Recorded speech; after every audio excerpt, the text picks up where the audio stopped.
Tonight, the Saints reach lower depths at Mile High Stadium in Denver. The Tigers leave winning imprints on the Tar Heels. Tulane is pushed one way by TCU. And a visit in our studios from a former Saint great. Fourth Down on 4 is being brought to you by Pride Air. You can feel it in the air. Eagle, Buick, Dodge, Peugeot. Catch the Eagle spirit. Popeye's famous fried chicken and biscuits. And by light beer from Miller. Now, let's join Chris Myers. Hi, everybody. Glad that you're with us for our second edition of Fourth Down on 4. Now, tonight we'll be looking at LSU's win and Tulane's loss of yesterday. We'll have our special guest, Archie Manning, who you are all familiar with, and we'll recap all of the scores in the NFL. But first, the Saints in their second effort of the year. And I know it was another losing effort, but if you didn't walk away from your set, you saw a pretty decent comeback try on the part of the Saints. No way you can sugarcoat an 0-2 team or start, but if getting closer is any indication, the Saints might be able to get away with not embarrassing themselves the rest of the season. Last week it was Kansas City at home. Today it was Denver on the road. Bum says he's going for it. For Saints fans, the contest in Denver looked like another bummer. John Elway was having the best day of his young pro career, over 350 yards and 4 touchdowns, with the Saints' secondary primarily being abused. In fact, it was 21-0 before you could spit. This Saints team would lose again, but it wouldn't be as bad. Dave Wilson rebounded with a pair of touchdown passes and no interceptions. He brought back some respectability after his 2 of 22 performance the week before. Well, I've always thought that I could play like that, and like I was saying before, I think it's a combination of everybody doing their job to be able to do well. And today I think everybody was getting together on a lot of the times, and a lot of times last week I didn't think it was that way. I mean, you know, I've got to get back there and I've got to have time to see my guys, and they've also got to get open. The Saints didn't get all of it done. With an early injury to Russell Gary, there were still people wide open defensively, and Morton Anderson, although hitting a 55-yard field goal, blew an extra point and misfired on a makeable 45-yarder. The Saints did show character, and so did Baum, early in the game going on 4th and short, even though they came up short. I think our football team might have found themselves. You know, we got Edelman and Clark back, and alternating them with Ralph. I think we're going to have a good offensive line. I felt like we would to start with, and I think we really are now. The Saints closed a 21-point deficit into 11 points at game's end and really did have a chance to win in the final quarter. That was before Dave Wilson missed open receivers on 2 different occasions. Broncos win 34-23, another loss in the books, and for the Saints, some mixed feelings about returning home for next week's game. We'll be 0-2, we'll be at home, but I don't know so much anymore if at home's an advantage for us. Yeah, well, loss is a loss. You know, that's the way I look at it. All that old improved playing that everybody's saying, that ain't, you know, that don't mean nothing. We lost a game, we 0-2, and that's the bottom line. You know, they hear a lot of people saying around it that we improved this game. You know, the Saints have been improving now for 18 years, and we still have to stand still for losing. So ain't no such thing as improve. You know, I don't believe in that, and I never will. You either win or lose, and we lost the game. So you can improve. How can you improve losing? Well, the Saints are 0-2 and putting themselves in a further hole to attain that first ever winning season. There is a pattern developing here. Now, despite their progress late in today's game and the fact that they got closer than the week before, they simply are falling too far behind too fast to catch up and actually win. Our weekly look at the key stats, as we call them, again show the passing game as the difference. At halftime, the Saints didn't even get 100 yards through the air. Denver amassed 267. That's when they held an 18-point lead. Now, at game's end, Dave Wilson closed some of that gap as far as total passing yards, throwing for 235 yards. Dave finished up with a good game. John Elway finished the game with 327 yards. The Saints ended up closing that gap by 7 points, losing only by 11. One other key area, quarterback sacks. The Saints got Elway 3 times for a 26-yard loss, but look, Denver doubled that with 6 sacks of Dave Wilson for almost 50 yards. Later in our show, we'll cover the rest of the NFL and look at the LSU and Tulane games from yesterday, but occasionally on Fourth Down on 4, we have guests with us live in the studio. And tonight, we do former Ole Miss and Saints quarterback Archie Manning, who recently retired from the Minnesota Vikings. Arch, I know you're a resident in New Orleans. You watched the game today. Welcome to the program, but what did you think of the game? Well, I don't think anyone would say it was really a good game, Chris. There were some encouraging things toward the end of the game. Then again, I'm not sure the players or the coaches, and especially the fans, are really looking for encouraging things today. Everyone's looking for wins.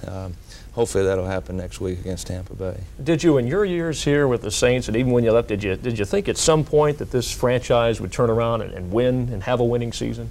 Well, I always thought that we would. It was a lot of changes, and each time I thought this would be the one, and you always have some encouraging signs and games and so forth, new people and progress being made, but then it would go the other way. And I still think that it will. Okay, we're going to have to take a time. I want you to help me analyze the game as we have some more highlights of that, or lowlights, if you will. Coming up, we will talk more with Archie, and we'll take a look at a play that shouldn't be in the playbook during the second week of the NFL season.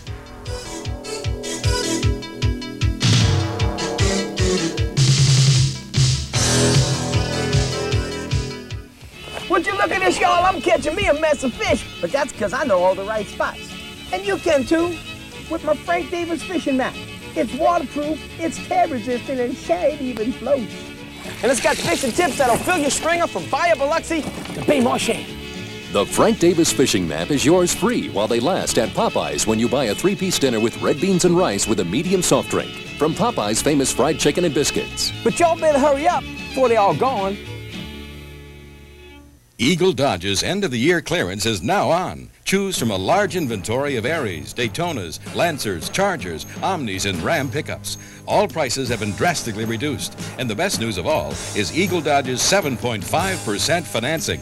That's right, 7.5% financing, or up to $1,500 cash allowance. It's all happening during Eagle Dodge's end-of-the-year clearance. So come to Eagle Dodge and catch the Eagle spirit, the spirit of excellence.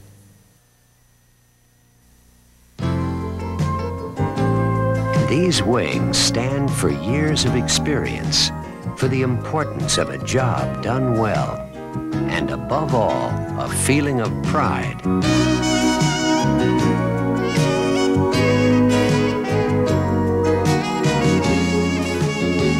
These are the wings of Pride Air. Pride, you can feel it in the air.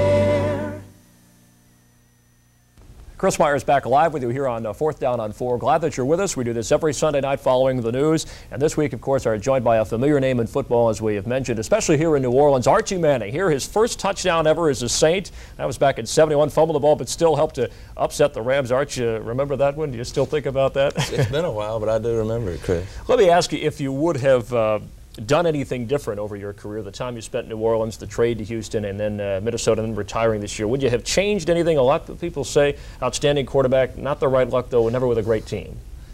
Well, I don't look back a lot as far as doing something different. I didn't want to go to Houston to begin with, and I really didn't enjoy that experience. My experience in Minnesota was good. I was with a great organization and some super people, but at the time, I was pleased to come to New Orleans. I regret that we didn't win more games and things didn't go better, but I don't look back on too many things. Of course, you were traded by Bum Phillips, who is the present coach with the Saints and who is in a very unpopular state of mind as far as from what fans and people in the media think. What your relationship with him, or being with him for the 1 year, what type of coach was he to be around? And is he the kind of guy who can still win at this stage of the game? I was just here for 1 year. I think Bum has a lot of great qualities as a coach. I thought in that year he created a very good atmosphere in which to play football. Being a quarterback, I don't think a lot of quarterbacks like to throw the ball, so I'm sure a lot of probably all the quarterbacks that have played for Bum would like to do more things and be a little more wide open. I was certainly that way. But the present, before we analyze some of the activity in the Saints game, the present situation they have with the 3 quarterbacks, how would you feel being a former quarterback yourself in that role? Is it a little bit difficult for all 3 of them? Does the team benefit by that, or is it a detraction? Well, I think it's difficult for the 2 that aren't playing, but maybe for Richard it is because he's second there and he has been a starter throughout his career, and I'm sure that's tough. I was very proud of Dave today. Dave was here in my first year, and I was the second year of Dave during training camp. I'm a fan of Dave's, and I can really relate to the type of week he went through this past week, the game last week and everything, and I think he rebounded today if nothing more, got his confidence back, and that should show up in the weeks to come. Okay, we have just a couple of clips of John Elway doing well against the Saints secondary. Tell me if you saw anything in the two games. I mean, the secondary has been a problem for the Saints as we see the secondary being beaten. Well, I think last week against Kansas City, the Saints ran into a great passer and a great receiver in Kenny and Carson. It's the first time I'd seen those two in person. They were fantastic. Today, also a great quarterback, some good receivers. I think as Terry Bradshaw pointed out during the game, where John really hurt the Saints today was when he came out of the pocket. He has really turned into a threat in those situations. Some plays are designed where he comes out and some aren't. He's scrambling well and he's got such a great arm. That's a lot of time to throw the ball, makes it very tough on the secondary. All right, and the Saints, of course, next week go after Tampa. And you, I know you say retire, personal interest, what you're pursuing. People want to know, what is Archie doing these days?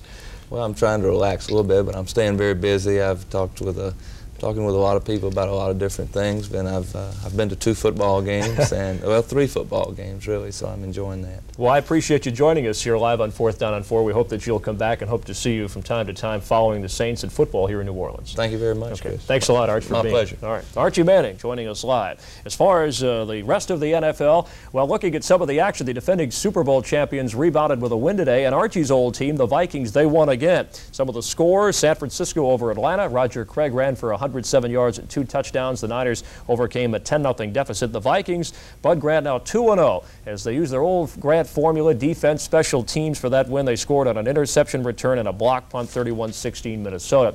Detroit upset Dallas. Now, the Lions, one of 3 Central Division teams at 2-0. They took advantage of 5 Cowboy turnovers to build a 26-0 lead. The Cardinals are 2-0. Neil Lomax, 250 yards and 2 touchdowns as they win 41-27 over the Bengals. The Rams win 17-6. They forced 7 turnovers and sacked first-time starter Randall Cunningham 5 times, beating the Eagles. The Bears beat the Patriots 20-7. And what a different team the Bears are when Jim McMahon is healthy. This one at Soldier Field in Chicago. Today against the Patriots, McMahon out, and he waits until Dennis McKinnon gets open right where he wants him and hits him for a touchdown, and Chicago high-fiving it at Soldier Field because things were going so well for that team. Even the refrigerator, William Perry here, their big top draft pick, played superbly, putting some heat and weight on Tony Eason of New England. Later, Eason may be thinking about that under the rush here. He gets rid of the ball, and linebacker Mike Singletary intercepts, returns it close enough for an easy score. He also had 3 sacks. The Bears are 2-0. Some of the other games, a controversial finish. The Oilers had 2 touchdowns called back by penalties. Another potential touchdown reception ruled no good. Oilers penalized 13 times in all. The Skins beat them 16-13. Packers over the Giants 23-20. Now New York behind the Pack 17-6. Green Bay punted here, and Phil McConkey, the ball goes out of bounds, a fumble. Watch James Lofton, number 80, and McConkey kind of get into it, but they're over on the Packers sideline near the bench. Not so good for McConkey, who gets collared from Donnie Humphrey, who's a big defensive end. Some people were having fun in Green Bay, though, and the Giants did rally to make it fun for them. Lionel Manuel with the go-ahead touchdown, but in the 4th quarter, Eddie Lee Ivory in, winning points, giving Forrest Gregg his first win this year. In some of the other games, Dave Craig, 5 touchdown passes. Kurt Warner rushed for 169 yards and 2 scores. Seattle beats the Chargers. That'll be a good one Monday night when Seattle, a week from Monday night, Seattle plays the Rams in Dickerson. Dolphins beat the Colts 30-13. Dan Marino booed in the Orange Bowl. He still threw for 329 yards and 2 scores. Jets over Buffalo. Freeman McNeil ran for a club record 192 yards. 42-3 was the final. And the Steelers and Browns will play tomorrow night as Pittsburgh is 1-0, Cleveland 0-1. Well, coming up here on 4th Down on 4, LSU's Bill Arnsparger talks about the Tigers' slow start, and Tulane's Mack Brown talks about the Waves' slow finish.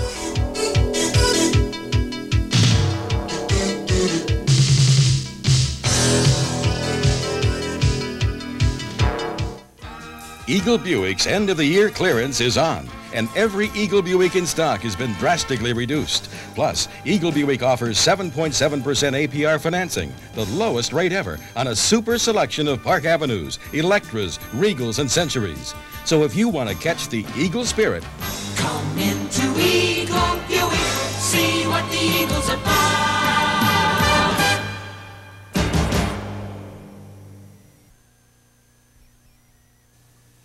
Would you look at this, y'all? I'm catching me a mess of fish, but that's because I know all the right spots. And you can too, with my Frank Davis fishing mat. It's waterproof, it's tear resistant, and shade even floats. And it's got fish and tips that'll fill your stringer from Bayou Biloxi to Bay Marchand.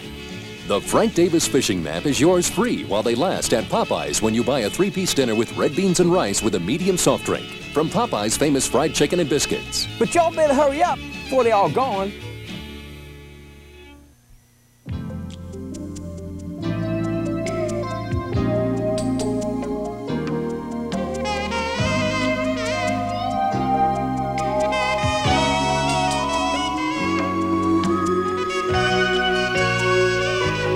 Pride, you can feel it in the air. On daily flights to cities in Florida and the West. Pride, you can feel it in the air.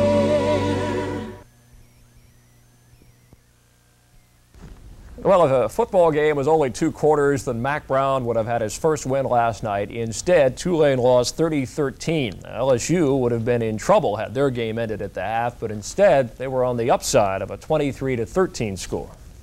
Encouraging North Carolina, and you can't encourage a good football team, and we were encouraging them. We kept stopping ourselves, so to speak, with a penalty or with a fumble, and you just can't keep doing that. So, and we talked about that at halftime, and just wanted to come back out and play the way we were capable of playing, and I thought we did a better job. Indeed they did. In the first half, both the offensive line and Jeff Wickersham looked tentative against a good but not great Carolina team. In the second half, Wickersham was crisp, and the line provided him with the protection he needed to complete some long passes. I really had a feeling, especially in the middle of the third quarter, that they started to settle down. And the communication on the sideline became a lot easier, and I really felt they started to gel as the game went on. You know, we come at it, it's a tie ball game at half, and we got to come out and do some things, and they did it. Mack Brown's team didn't do them. In the second half, Tulane was dominated by a good TCU team that didn't reach its stride in the opening half. That was due in large part to a Wave team playing high on emotion until... Probably the biggest turning point in the ball game was right before the half. We've got Ankrum, who's an outstanding football player, by the way, at quarterback. We weren't sure. Now I'm pretty sure he's a good player. Right before the half, we've got him hemmed. Bill Shaw calls a great blitz into the coverage. He turns, he runs, and he scrambles back the other way and goes about 25 yards for a touchdown. That makes the score 13-10 instead of 13-3. They took the momentum going into the half, and the thing we haven't done in 2 ball games now has been able to come back and regain that momentum in the second half. Mack Brown also told me this afternoon that Wave linebacker Gary Cumbie suffered a severe break in his ankle. He'll be out for the year. Tulane will have to practice light through this week due to the physical beating that they took in Texas. Next up for the Wave is a Saturday afternoon game in Kentucky. LSU has Colorado State coming to Tiger Stadium for their home opener on Saturday night, and the Saints will be at home in the Dome for a noontime kickoff with the Tampa Bay Bucks. Now, one of our weekly features we've added in this show will be the naming of a Saints play or player of the week. That player will be awarded an executive class air travel ticket to anywhere that Pride Airlines flies. I know it's hard to name somebody when a team plays as poorly as they have, but in a losing effort, Hokie Gajan gets the award. Gajan, at his 4th year, the fullback out of LSU, he was the team's leading receiver, 5 catches, 65 yards today. Also the leading rusher, 62 yards on 9 carries and the touchdown. That makes him Pride Airlines Saints Player of the Week. That's all the time we have for now. Week number 2 in the NFL is by the boards, and we'll be back next week here on 4th Down on 4. Thanks to Archie Manning for joining us live here in our studios. I'm Chris Byers, and thanks for watching. Good night, everybody.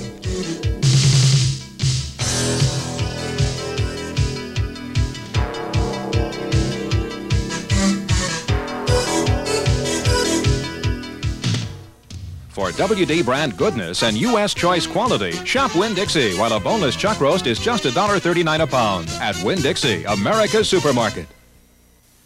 WWL News Radio 87. The station you can depend on for airborne traffic reports all day long. WWL News Radio 87. We're your instant update on local and worldwide news.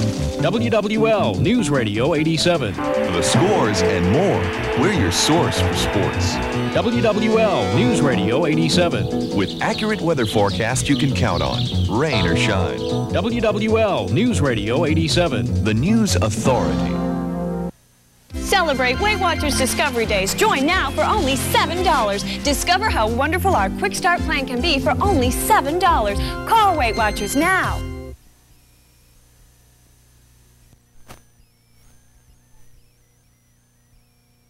Join us for Good Morning on Channel 4.